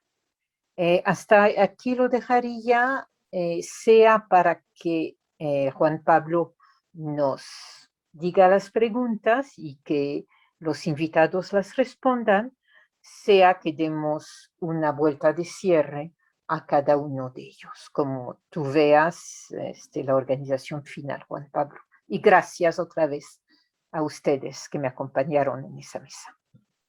Sí, muy bien. Bueno, podemos pedirle a los invitados si gustan realizar sus preguntas para los participantes, perdón, para los comentaristas y para la doctora Silvidou a través del chat, o si es posible que pudieran levantar la mano y se puede ceder la palabra, pero no sé si existe la posibilidad de activar el audio. Si no, en el chat se pudieran plantear las preguntas a los miembros de esta mesa. Probablemente pudieran los invitados comentar o cerrar con algunas reflexiones acerca de las preguntas o algún asunto que quede pendiente por desarrollar. Creo que todavía tenemos algo de tiempo, ¿no? para aprovecharlo. Sí, si quieres te puedo comentar algo mientras que nos preguntan. Sí, adelante, Mary. Sí, bueno, yo creo que la internacionalización es un fenómeno inevitable, que va a ocurrir con nosotros y sin nosotros, y que no participar en ella puede arrastrarnos por una situación en la que nosotros no tengamos nada que ver, en la que las reglas de tecnología nos las impongan, en que no tengamos la oportunidad nosotros de analizar qué es lo que nosotros queremos y también beneficiarnos estratégicamente de ella. Pues ya lo dijo un poco Silvi en otros momentos, la internacionalización es un fenómeno que afecta incluso en el ethos de las prácticas estudiantiles, académicas, administrativas, y que sí se puede seguir analizando desde la perspectiva que se quiera. Y yo creo que, bueno, pues el que hayan puesto, el estar poniendo sobre la mesa algunas de estas ideas, pues nos permite justamente pensar en retos para los saberes científicos, para las disciplinas, para la formación, para la difusión de conocimientos. Entonces creo que sí es muy importante pues tratar de formular proyectos en los que trabajemos a través de redes y que con ello tengamos y logremos la calidad y podamos, bueno, pues más adelante a lo mejor pues hacer movilidad, y si no la podemos hacer, pues sí tener esta posibilidad de podernos comunicar a través de nuestras redes, atendiendo a la diversidad disciplinar, atendiendo al conocimiento que nos interesa y también tratando de vincularlo con la ciencia en sí y con el aparato productivo pues, nacional e internacional, ¿no? Creo que pues eso me gustaría pues agregar a lo que, como comentario, lo que estaba diciendo Silvi. Gracias, Mary, por el añadido. Hay una pregunta que nos hacen a los integrantes de la mesa, se las leo. La siguiente: ¿qué estructura mínima debe tener una red de investigadores y o asesores para que sea funcional?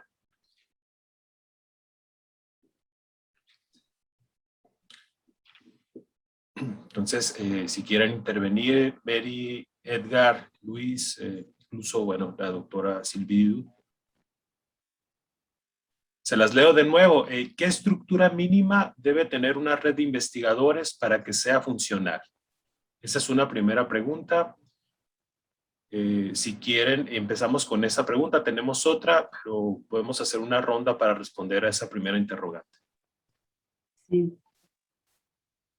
Bueno, pues a lo mejor creo que una de las cosas muy, muy importantes que tendría que tener una red es un objeto de investigación. Si no tiene una pregunta, si no tiene un tema de investigación, pues no hay manera de tener una red, porque es en relación justamente a eso.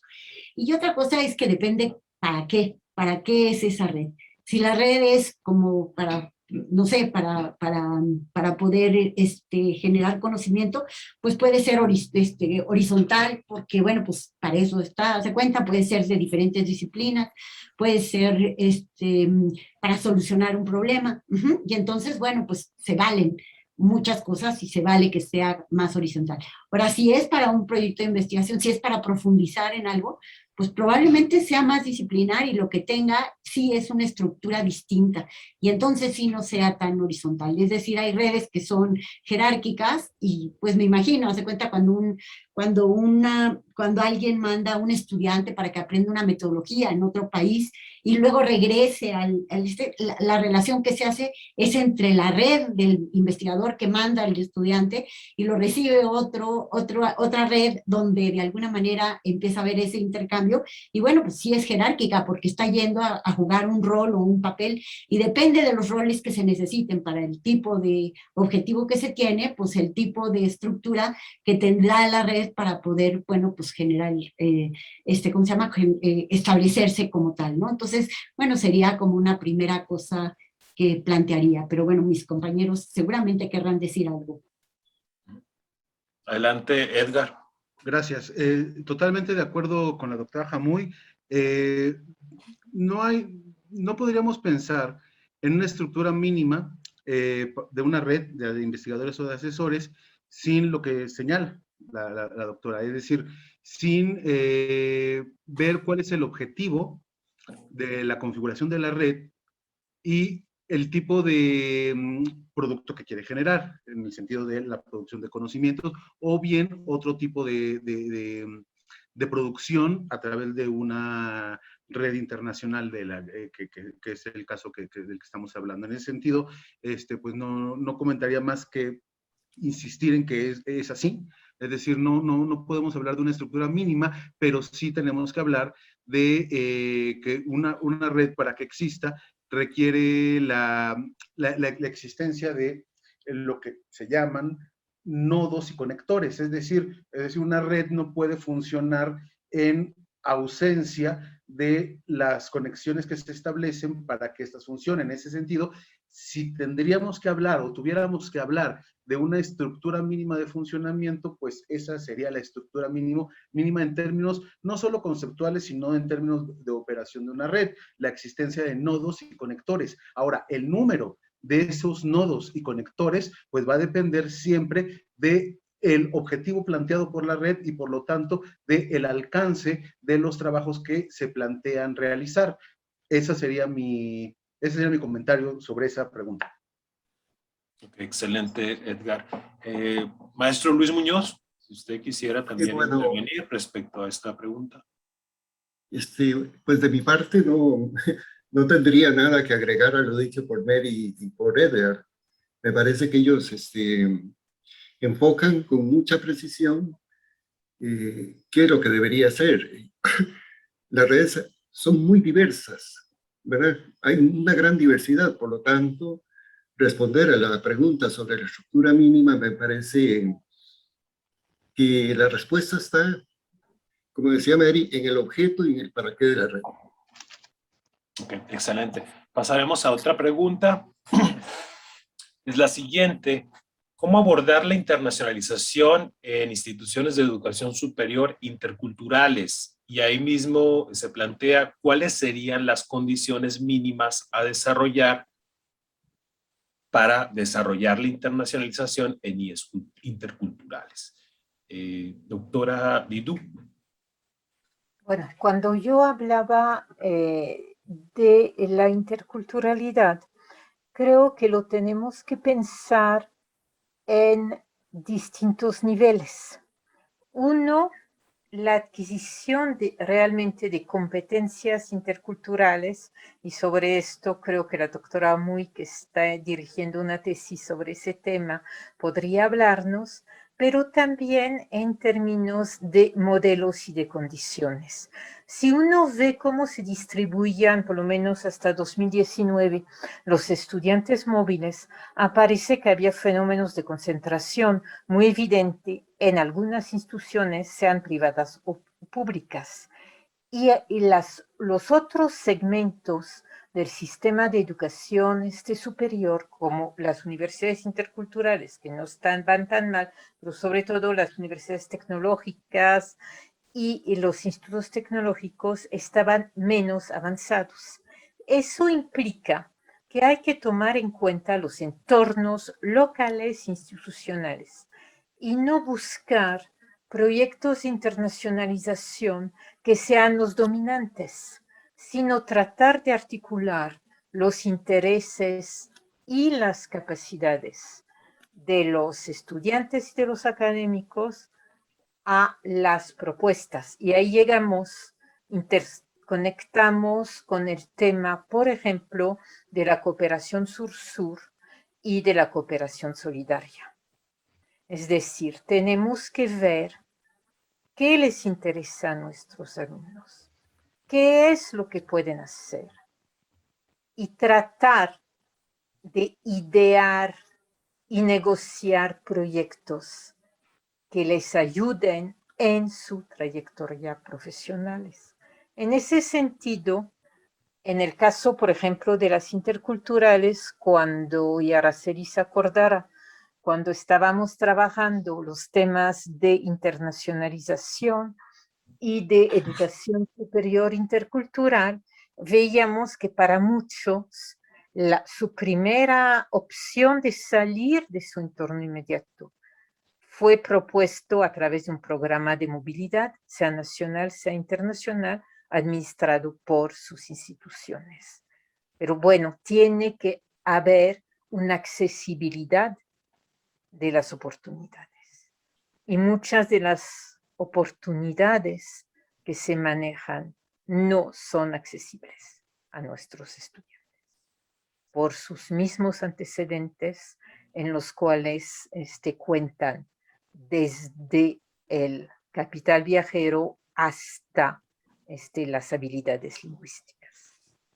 Entonces yo creo que hay un trabajo que es un trabajo doble, Araceli, es un trabajo dentro de la institución para ver cuáles son los mínimos, las competencias y habilidades mínimas que tienen que tener los estudiantes para considerar que ellos también pueden aprovechar esas oportunidades. Pero también hay una parte de gestión que es cómo hacen esos segmentos para acercar los programas de movilidad a su matrícula. Entonces es un trabajo de doble vía. Muy bien, Mary, Jamuy, Edgar, Luis, si quisieran intervenir o pasamos a otra pregunta.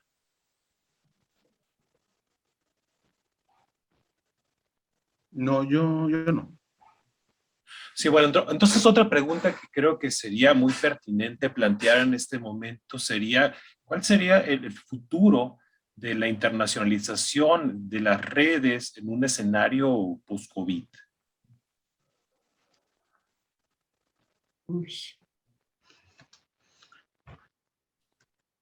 Es la gran pregunta. Pues, ¿puedo? Perdón. Sí, adelante, Edgar. Yo creo que justo la pandemia y la incertidumbre que ha generado la pandemia en todos los ámbitos de la vida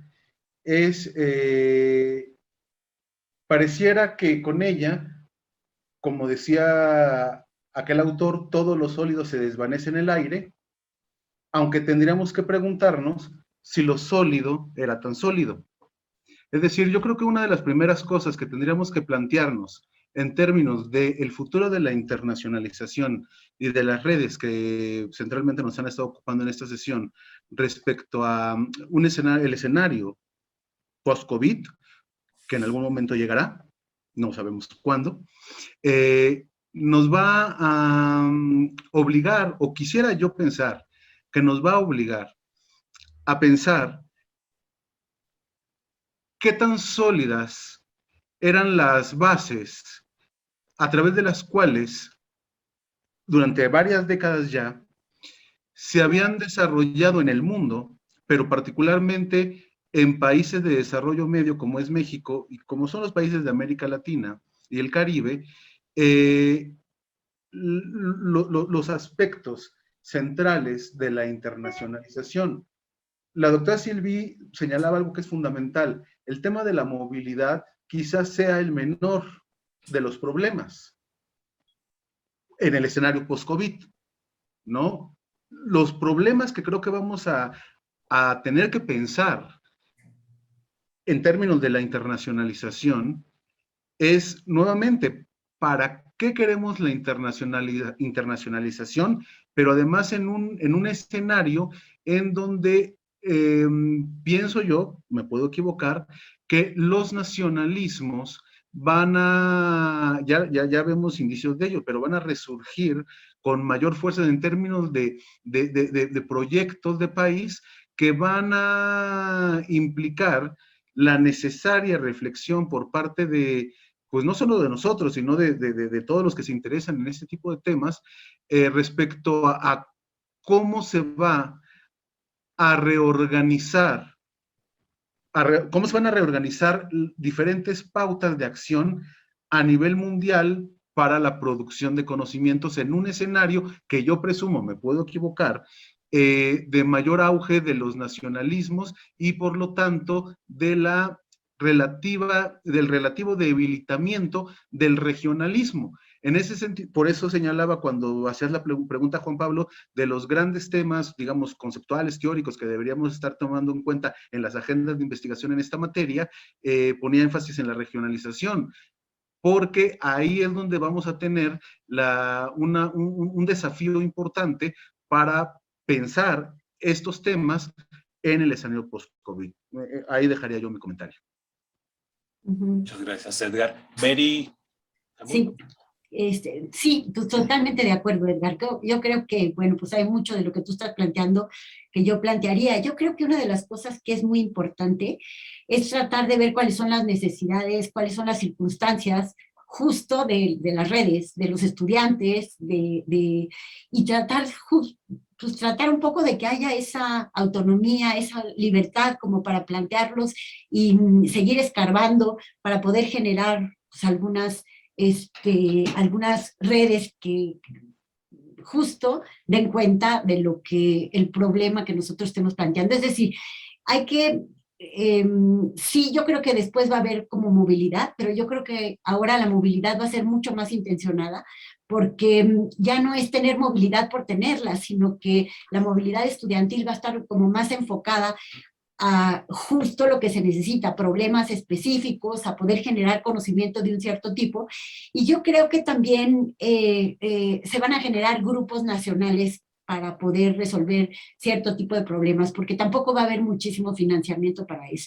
Pero bueno, creo que es muy importante también tratar de ver esta parte de la interculturalidad, pero entendida, como decía Silvi, como esa capacidad de poder justamente ponerte en el zapato de los otros para poder hacer soluciones conjuntas, para poder lograr adelantos y generar conocimiento, pero con una perspectiva amplia, que es lo que de alguna manera da la movilidad. Entonces yo creo que sí es importante y van a regresar, creo, no sé si de esa manera o de otra, pero las movilidades académicas y las estancias fuera, probablemente sean más nacionales, pero bueno, pues habría que tratar de ponerlas dentro de programas más que dentro de proyectos, a lo mejor, de tal suerte que pueda haber como mayor posibilidad de ayuda. A lo mejor las regiones pueden tratar temas comunes y luego a través de la unión de esas regiones tratar justamente de internacionalizarlas con otros continentes, con otras redes. No sé, creo que sí hay como muchas alternativas que se podrían como buscar para poder obtener justo el mayor beneficio y identificar justo los problemas en las universidades y en las regiones que sean como afines, de tal manera que se pueda contribuir al desarrollo, a la investigación o para poder tener lazos de cooperación internacional. Creo que, bueno, pues probablemente como de esa manera podríamos empezar a permitir o empezar a colaborar o a cooperar entre distintos actores y con ello, bueno, pues tratar de generar el intercambio. Yo creo que la composición, bueno, las redes no se van a acabar, se necesitan, son muy importantes para poder justo generar conocimiento, y la tecnología ha ayudado muchísimo. Ahora podemos tomar cursos en cualquier país del mundo, no de la misma manera que si estuviéramos ahí presentes, pero sí podemos saber lo que dicen otros de manera como mucho más fácil, ¿no?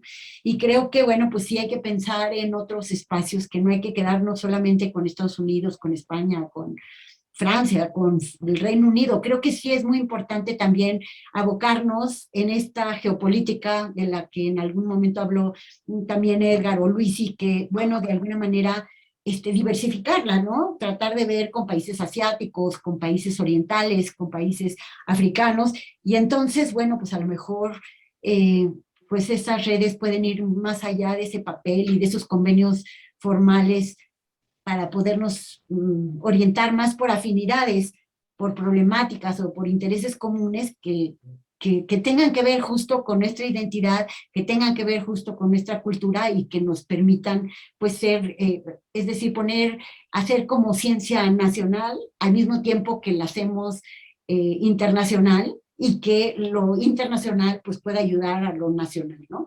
Creo que a lo mejor pues sería una perspectiva diferente, pero bueno, me parece que por allí empezaría a pensar cómo hacerle. Gracias, Mary. Hay una pregunta, la última pregunta, porque ya creo que nos queda poco tiempo, pero está relacionada con la que se les planteaba anteriormente. Esta la formula Cristian Cortés. Dice: mi duda es cómo hacer que esas redes y en general los procesos de internacionalización sean más inclusivos y no rasgos de diferenciación de aquellos sujetos o instituciones con mayores recursos, porque además quizás la pandemia por COVID acentuará las desigualdades con relación a la participación en la internacionalización. Entonces, doctora Didú y profesor Luis Muñoz, si quieren ir cerrando con la respuesta a esta pregunta. Creo que la pregunta de Cristian es una pregunta importante. Hasta ahora, efectivamente, la internacionalización ha estado mayoritariamente, no digo que exclusivamente, pero mayoritariamente, un proceso que ha reforzado las élites. De ahí que cuando bajó el financiamiento a la internacionalización, no haya habido una movilización fuerte para que mantuvieran las oportunidades, que se mantuvieran los programas que fueron suspendidos por las restricciones a la movilidad y cierre de fronteras. Es decir, teníamos de antemano un proceso que era un proceso de élite.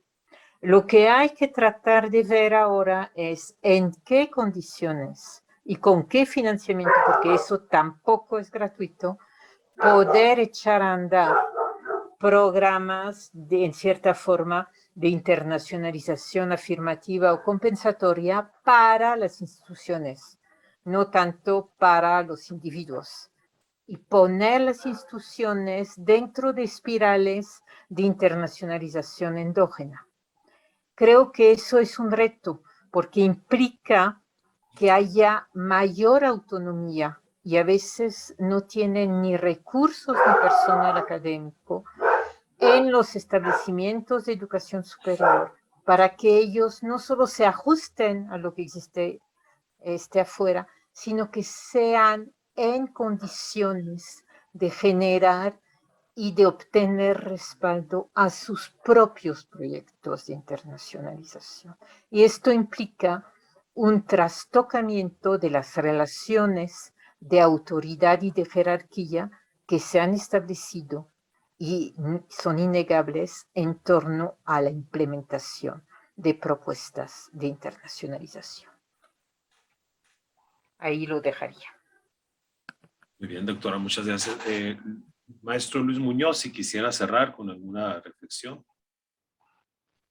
Gracias, Juan Pablo. Bueno, quisiera referirme a las dos preguntas, muy brevemente.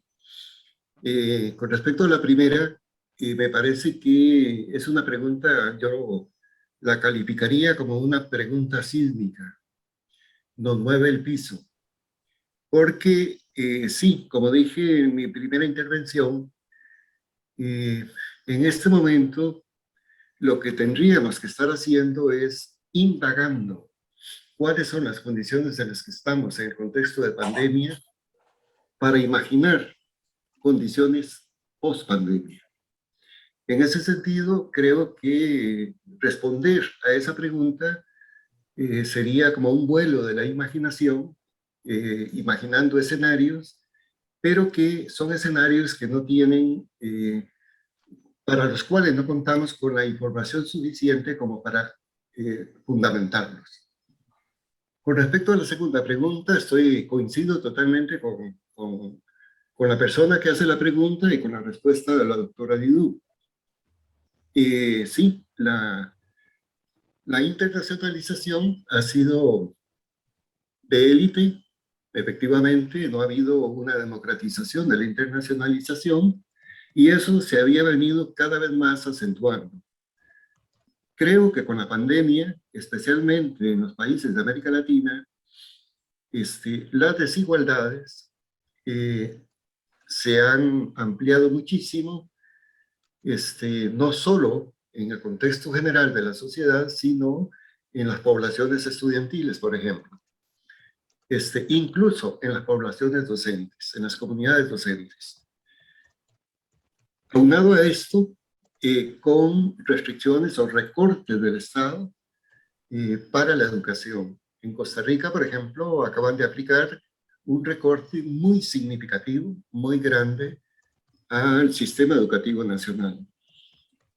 Esto, por supuesto, no se puede obviar de ninguna manera. No podemos pensar en democratización de la internacionalización, ni podemos pensar en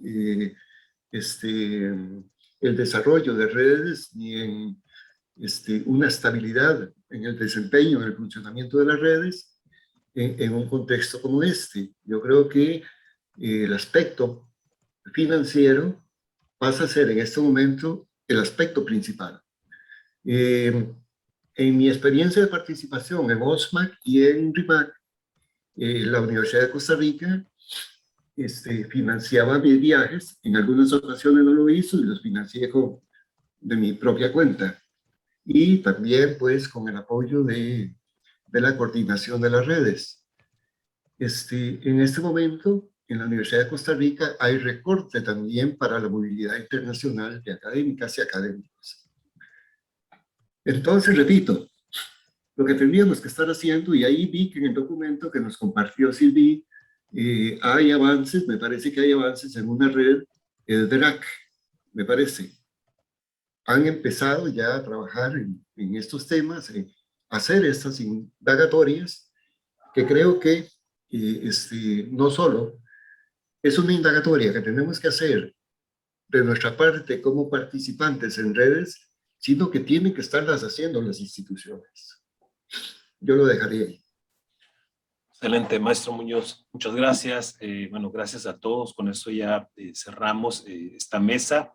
Pues quiero agradecer personalmente a la doctora Silvitu por realizar la invitación a moderar esta mesa tan interesante que deja muchos temas abiertos que seguramente van a configurar la agenda de la RIMAC en los próximos años.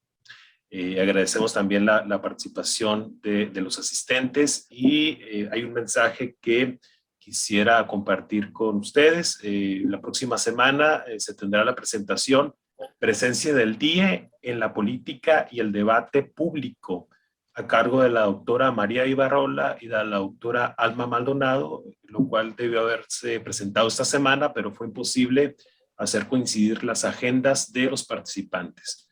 Además, desde el martes se inicia con las aportaciones del DIE a la investigación educativa y el conocimiento sobre la educación.